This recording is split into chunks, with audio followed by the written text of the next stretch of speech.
Dorian Acevedo. El trabajo del que les voy a hablar el día de hoy es como requisito parcial para optar por el título de doctorado en Ciencias Químicas. Este trabajo está dirigido por el doctor Gian Pietro Missione y se titula Estudio computacional de CB1 y MAGL del sistema endocannabinoide. Desde luego, para iniciar, pues vamos a hacer una breve introducción al tema, hablar algo del sistema endocannabinoide, para lo cual pues debemos recordar que desde hace muchísimos años, miles de años, tradicionalmente se han usado las plantas de cannabis sativa con fines recreativos y también medicinales. Sin embargo, el primer, digamos que reporte científico, uno de los primeros reportes, es el que se consigna en el artículo que ustedes aprecian en la diapositiva en 1843, aunque debo recalcar que ya desde la antigüedad, en la época de los egipcios, ellos utilizaban las plantas con fines medicinales y no solo los recreativos.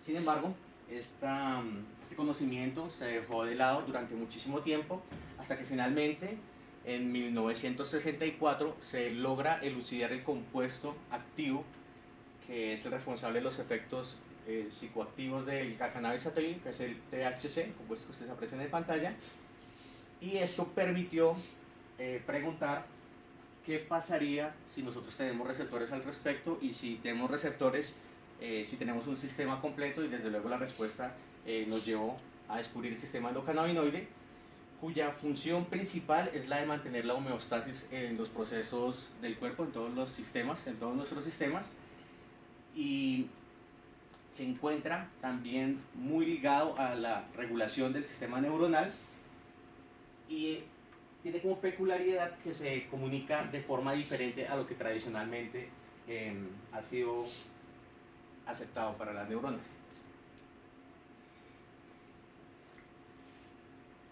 Ok, pero ¿qué podríamos decir respecto a cómo funciona ese mecanismo?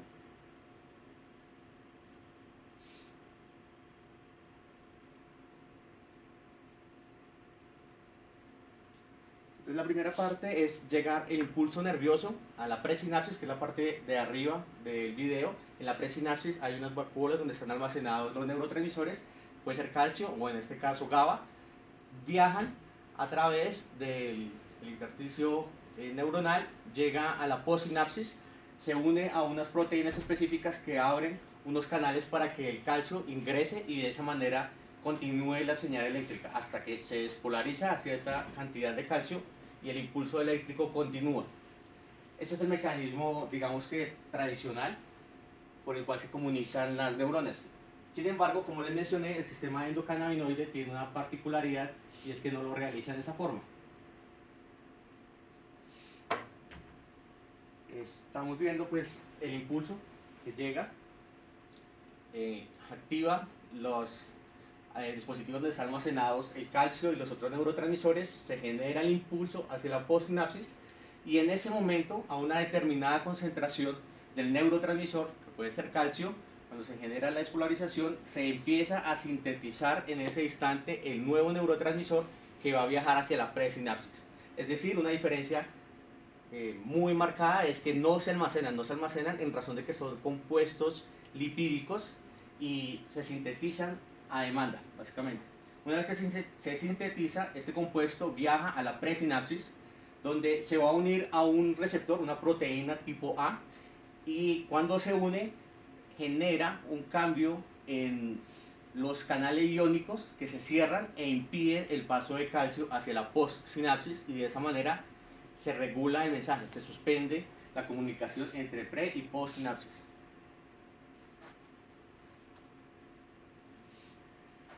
Como apreciamos en el video, vamos a tener varias cosas que rodean el sistema endocannabinoide, pero hemos decidido delimitarlos a un sistema modelo para nosotros, que está ubicado básicamente en el sistema nervioso central y consiste en un receptor, que va a ser el CB1, a donde llega el neurotransmisor, un neurotransmisor que para efectos del cerebro el principal es el 2-araquidoglicerol o 2-AG, y desde luego tenemos que terminar ese impulso de alguna forma, y la manera de terminarlo es con una enzima que es la monoacilglicerol lipasa. ¿Qué podríamos ver de implicaciones cuando este sistema endocannabinoide no esté funcionando bien? Una de las relaciones que se ha descubierto es la que lleva a los fenómenos de cáncer y a los fenómenos inflamatorios. Si hay una sobreexpresión de la enzima del monoacilglicerol lipasa, lo que sucede es que la cantidad del producto que se genera a partir del neurotransmisor debería aumentar, y el producto es el ácido araquinoico. Si el ácido araquinoico aumenta, y como tenemos muchísimas enzimas disponibles para hidrolizar el neurotransmisor, el cuerpo trata de mantener el equilibrio, la homeostasis, pero como hay demasiadas, el ácido araquinoico empieza a descender drásticamente, y de esa forma no podemos interrumpir la señal. ¿Cuál es el problema con el ácido araquinoico? Que él es precursor de estos compuestos eicosanoicos que ustedes aprecian en la parte superior, que se relacionan a su vez con liposeñalizadores en las células cancerosas, y en la parte relacionada a la inflamación genera las prostaglandinas a través de las enzimas LOX y COX. ¿Cómo podríamos resumir todo lo que hemos visto hasta el momento? Ok, me interesa ante todo que si esta es la presinapsis, la postsinapsis, nos centremos en nuestro modelo de estudio. De aquí en adelante me voy a referir a la monoacilglicerol lipasa con este color, que va a ser como naranja en este caso, un receptor que es el CB1, y para nuestro efecto va a ser este color verde, y todo lo que tenga que ver con neurotransmisores, particularmente el 2AG, va a estar relacionado con el color azul. ¿Qué problemas tenemos respecto a este mecanismo? Primero, la monoacilglicerol lipasa tiene una versatilidad para los mecanismos que es muy amplia. Una de las cualidades que la diferencia de otros es su posibilidad de estar en forma, digámoslo, solubilizada o estar ligada a la membrana. También nos preguntaríamos si hay esa diversidad en los cannabinoides que se unen al receptor CB1, pues ustedes vieron que se llega al sistema endocannabinoide a través del tetrahidrocannabinol, y que los ligandos endógenos son bastante diferentes en términos de funciones químicas y de estructura. ¿Cómo se unen al receptor CB1? Desde luego, si se unen al receptor CB1, debe haber alguna característica que compartan esos y otros inhibidores que se han hecho sintéticamente. ¿Y por qué pueden hacerlo? O sea, ¿por qué les permite ese receptor CB1 tener la posibilidad de unirse a esa diversidad de estructuras químicas? Finalmente, se ha detectado que la monoacilglicerol lipasa es muy selectiva a los ligandos endógenos, es decir, ella hidroliza el 2AG, que es un monoacilglicerol. Un diacilglicerol no se hidroliza, aunque recientemente se han reportado algunas hidrólisis de ésteres de prostaglandinas, pero no es, digamos que, tan representativo como con el diacilglicerol. ¿Qué conocemos respecto al receptor CB1?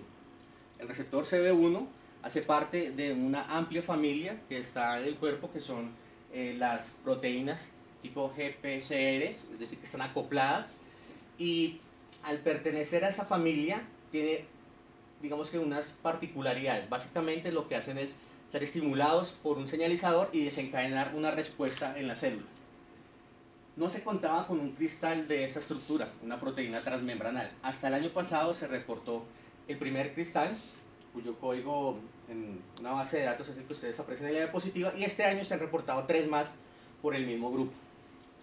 Estos cristales tienen unas características peculiares, y es en general una consecuencia de todas las proteínas transmembranales, es que se debe truncar el N-terminal. El N-terminal es la parte que está está extracelularmente y es muy largo, y a él se debe precisamente la posibilidad de unirse a diversos ligandos, y también debe tener relación en la manera como se une a ellos.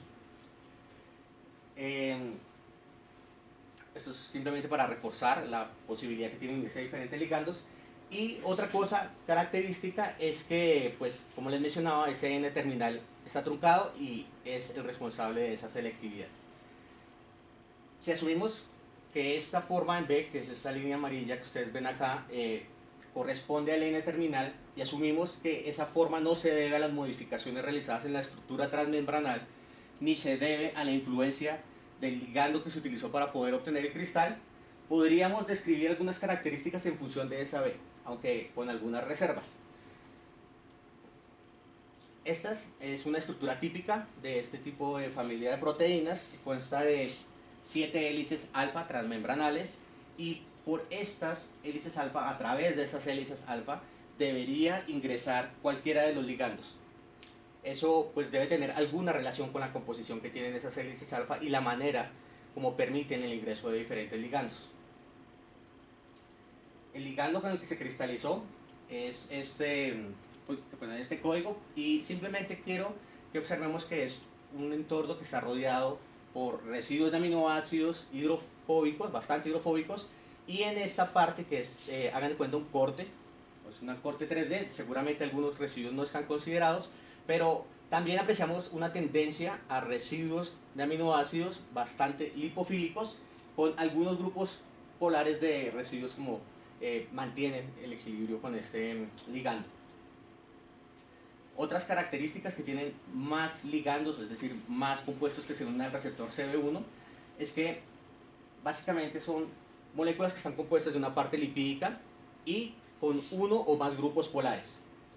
Tenemos en una clasificación un poco artificial compuestos que son endógenos, los que nosotros producimos, y compuestos exógenos. Y en los exógenos, desde luego, tenemos los naturales, que estarían representados por los fitocannabinoides, y unos sintéticos que se han diseñado para poder estudiar este sistema en particular.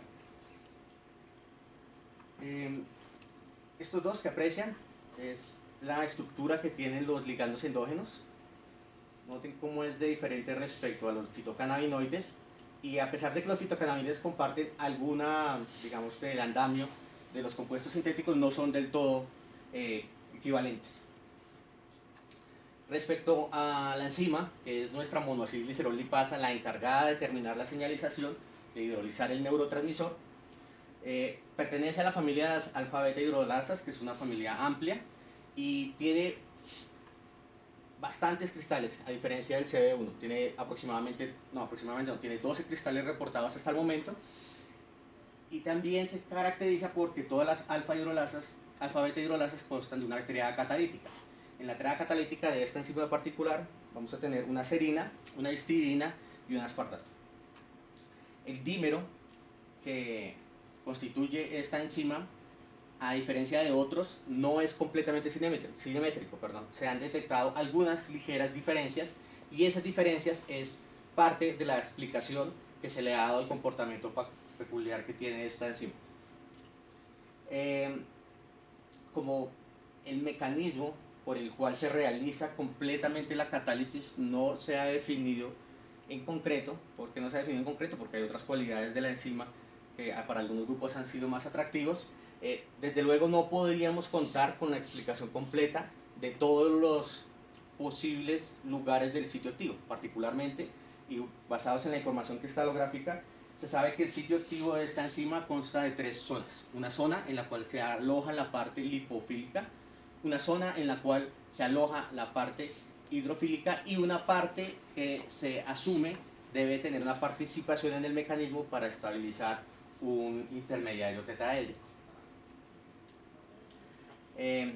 Esta consta de un núcleo de plegamientos beta, y en los cuales uno de esos plegamentos beta va en sentido contrario a los demás, y está rodeada de hélices alfa, es la estructura general. Característico de la monoacilglicerol lipasa humana, tenemos este alfa 4, esta hélice alfa 4, que correspondería, basados en la información cristalográfica, a una posible compuerta, o sea, es que posee un comportamiento dinámico que le permite abrir o cerrar la entrada hacia el núcleo catalítico. Además, en los monómeros, recordemos que estoy mostrando un monómero, uno de los dos tiene una orientación peculiar de algunos de los residuos que están plasmados en esta alfa hélice, lo cual le permite estar en la membrana o estar en el citosol. Como les mencionaba, hay una parte que está constituida por estos dos residuos de aminoácidos que se denomina oxidación y es donde esperamos que se vaya a estabilizar. Este sería nuestro 2AG y esta parte es donde ellos deberían estabilizar ese intermediario tetraédrico que se debe formar en la hidrólisis. Otra característica muy, digamos que marcada de esta enzima es que ya presenta 4 cisteínas en su estructura. Pero de las 4 cisteínas, cuando se hacen estudios de mutación, se ha encontrado que 3 tienen participación en disminuir o inhibir completamente la actividad enzimática. Estos 3 residuos de cisteína son el 208, el 242, que está muy cerca a la triada catalítica, y el 201, que está más hacia la periferia. Imagínense que están sobre la superficie del túnel que conduce hacia el sitio catalítico. Bueno, esta sería como la forma de verlo en el túnel, y eso nos propondría o nos daría pauta a que es posible pensar en algunos inhibidores de tipo alostérico, es decir, que no se unan directamente donde está la triada catalítica, sino que vamos a modificar la forma de la enzima para que no reaccione o no funcione como usualmente lo hace. Estos son algunos de los inhibidores que se han reportado, que son bastante selectivos para la monoacilglicerolipasa. Este es un hecho experimental. De hecho, este ligando fue uno de los primeros que se sintetizó y se denomina como una probeta, como un marcaje para poder ver el sitio en el que se une. Se sabe que se une la serina 122, entonces allá tenemos una diferencia marcada con los ligandos endógenos y logra atravesar todo el canal y llegar hasta el sitio donde está la serina 122. Otro tipo de receptores, como les mencionaba, de inhibidores, como les mencionaba, pueden unirse a la cisteína. Sin embargo, como las dinámicas moleculares lo van a mostrar más adelante, puede darse una unión, digamos, covalente, o podría eventualmente no darse. Esto es algo que es tema de estudio y que también quisiera aclarar durante mi proyecto de doctorado. Desde luego, y en correspondencia con lo que habíamos mencionado respecto al CB1, tenemos una cierta diversidad también en el tipo de ligandos, aunque en este caso ya reconocemos que la diferencia se debe al sitio al cual se van a unir los ligandos.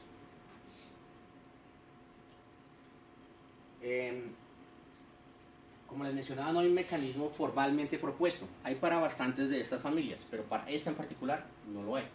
Yo tengo una propuesta basada en algunos de los reportes consultados en literatura, y en esa propuesta, en el primer paso, esta serina nucleofílica va a buscar a este grupo carbonilo del éster, lo va a atacar, se va a dar un rearreglo, y en algún momento necesitamos que esta serina se desprotone, y para que ella se desprotone, en la tríada catalítica tenemos la histidina, que va a sustraer ese hidrógeno, y a su vez el aspartato, un residuo ácido, debería sustraer ese hidrógeno de la histidina.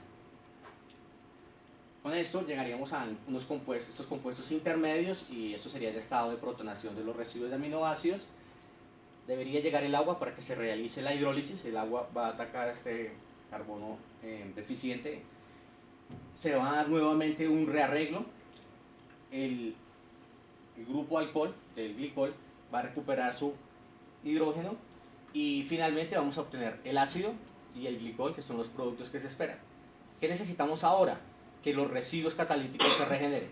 La manera propuesta para que se regeneren es que la serina retome el hidrógeno de la histidina, y a su vez la histidina lo retome del aspartato, sufriendo este rearreglo acá en el anillo, este desplazamiento electrónico en el anillo.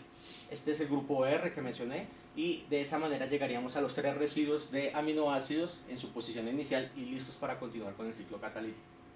Bastantes cosas que hablar respecto al mecanismo propuesto. Desde luego tenemos que empezar por los estados de protonación de los residuos, y que algunos de estos pasos pueden ser probablemente concertados, o algunos pasos planteados como concertados probablemente sean en 2 o 3 secuencias. Una vez que hemos hablado acerca de nuestro sistema y que hemos conocido algo de lo que está reportado en literatura, quisiera compartirles el objetivo general de mi proyecto de doctorado, que es estudiar los principios que gobiernan el funcionamiento y la participación de la enzima MAGL y el receptor CB1 en el sistema endocannabinoide. Es decir, cómo podemos entender el funcionamiento de ellos para comprender el funcionamiento completo del sistema. Para ello, debemos estudiar cómo se unen de forma muy general los ligandos al receptor CB1, explicar cuál es el mecanismo que le permite a estos diferentes ligandos unirse al receptor. Otro objetivo específico sería elucidar el mecanismo de acción de los inhibidores alostéricos. Con los inhibidores alostéricos me refiero a las cisteínas que estaban en el canal hidrofobo, y estudiar la dinámica del sitio activo de la MGA. La dinámica, desde luego, se puede evidenciar con la información cristalográfica, además de que está en algunos momentos en la membrana y en otros momentos está en el citosol. También eso nos permitirá poder explicar por qué esta diversidad de ligandos pueden unirse a la monocigliceral o confirmar las posibles hipótesis al respecto. Y finalmente determinar este mecanismo catalítico que lo he propuesto y complementarlo y dar cuenta de cada uno de los residuos y de los otros componentes de la proteína que de hecho. Antes de hablarles acerca de cómo lo pensamos desarrollar, de cuál es la metodología propuesta, quisiera rápidamente pasar por algunos conceptos claves como es los métodos mecanocuánticos. Y en los métodos mecanocuánticos básicamente lo que queremos es encontrar la energía del sistema. Y eso lo podemos hacer a través de solucionar la ecuación de Schrödinger, que esto es, pues, de esta forma general. Actualmente el método de lejos más empleado para solucionar por métodos de mecánica cuántica este problema es el DFT, la teoría del funcional de densidad, donde simplemente quiero que tengan en cuenta que no vamos a considerar las coordenadas de los electrones, sino simplemente vamos a trabajar con la densidad electrónica para encontrar la energía del sistema. ¿Qué ventajas nos ofrecen los métodos mecanocuánticos? Primero, podemos considerar efectos electrónicos. No es mi caso en este momento, pero puede ser utilizado en otros, en los cuales tengo un núcleo que sea un metal, y desde luego la interacción metal-ligando está mediada por los efectos electrónicos. Eso no es posible con otra cosa que no sean los métodos mecanocuánticos.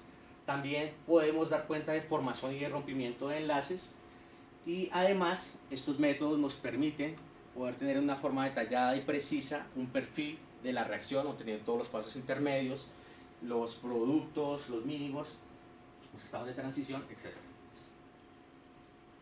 Otras herramientas, otro concepto que es muy importante en mi proyecto son los métodos de mecánica molecular. En los métodos de mecánica molecular, a diferencia de los métodos mecanocuánticos, vamos a utilizar mecánica clásica, es decir, las ecuaciones de Newton, y en forma general, pues durante toda la simulación de mecánica molecular, el átomo tiene una carga fija, los enlaces los vamos a simbolizar como resortes, la fuerza de ese resorte va a dar cuenta de la fuerza del enlace, también los resortes nos van a dar cuenta de la apertura de ángulos, los ángulos diedros, y es básicamente lo que les estoy mostrando en este esquema general.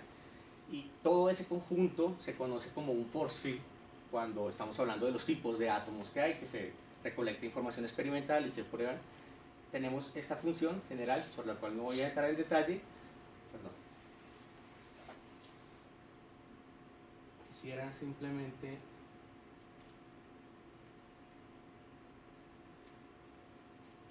hablar a muy grosso modo de cómo lo podríamos utilizar. Entonces, para poder encontrar las cargas que necesitamos en este término de interacción culúmbica, utilizamos los métodos mecanocuánticos. Desde luego en este momento hay bastante información sobre las cargas de todos los tipos de átomos. Con tipos de átomos me refiero a que un oxígeno o un alcohol es diferente de un oxígeno o de un carboxilato. Una vez que tenemos las cargas, que podemos incluir los métodos de, las cargas en las interacciones culúmbicas,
en este paso lo que vamos a hablar ahora es del docking molecular, que es otro de los métodos de mecánica molecular.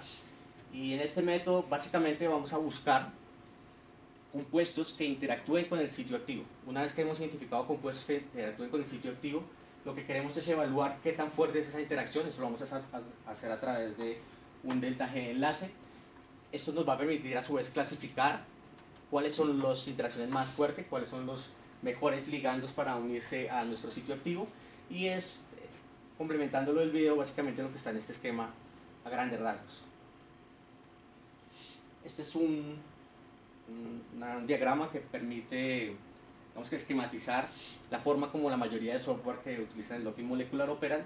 Definimos el sitio activo, nosotros debemos decirle al software cuál es el sitio activo, colocamos nuestro ligando, podemos definir algunas variables respecto a la búsqueda conformacional, y finalmente lo que él va a hacer es mover el ligando en el sitio activo y buscar las energías más afines, las más estables, y esos serán nuestros candidatos a unirse al sitio activo.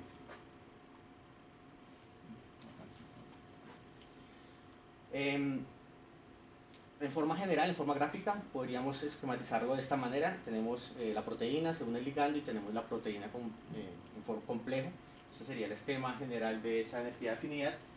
Y respecto a la dinámica molecular, podríamos decir que lo que buscamos es la evolución del sistema en el tiempo y cómo interactúan los diferentes residuos del ligando del sitio activo y cómo evolucionan en el tiempo.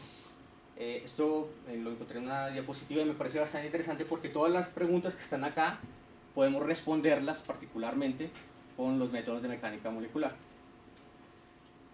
¿Qué ventajas tenemos al emplear los métodos de mecánica molecular? Que es posible emplearlos para sistemas grandes como los sistemas que trabajamos en biología, de 5000 átomos. Es de bajo costo computacional, pues relativo, y por eso es que nos permite trabajar con tantos átomos. Y pues bueno, todo es perfecto, tiene unas pequeñas desventajas, y es que no podemos considerar explícitamente los efectos electrónicos, ni la formación, ni el rompimiento de enlaces. ¿Cómo vamos a desarrollar nuestro proyecto? Entonces, en la primera parte, para trabajar los objetivos referentes al receptor CB1, vamos a tomar la información cristalográfica que existe hasta el momento, vamos a completar la región N-terminal, a realizar una dinámica molecular con estos compuestos y a obtener varias posibles conformaciones del receptor. En las dos primeras partes, la parte truncada son aproximadamente 98 residuos. Tradicionalmente, cuando no se contaba con el cristal, se operaba con homología, modelos por homología, comparando con la rodopsina, que es otra proteína de esta familia, una proteína que está en los ojos, la que permite que podamos la parte de atrás de los conos. Y lo que pretendemos es completar la región que nos falta del N-terminal, que desde luego debe tener una importancia amplia en la manera como se unen los ligandos. Vamos a tener, o mi hipótesis de partida es que voy a tener dos posibles sitios diferentes de unión. Eso lo estoy fundamentando en el hecho de que los cristales recientemente recortados hay unas ligeras diferencias en los residuos que interactúan con la proteína, y también en ese mismo estudio se reportaron unos docking. Consideren que en estos docking no puedo mover la proteína, lo cual es una aproximación bastante grande porque la dinámica de la proteína, y sobre todo en esto que es como unos pilares, va a permitir ver cambios en el sitio activo. Pero bajo esta aproximación vemos que no todos llegan a la misma posición, de hecho llegan a lugares bastante diferentes con residuos diferentes.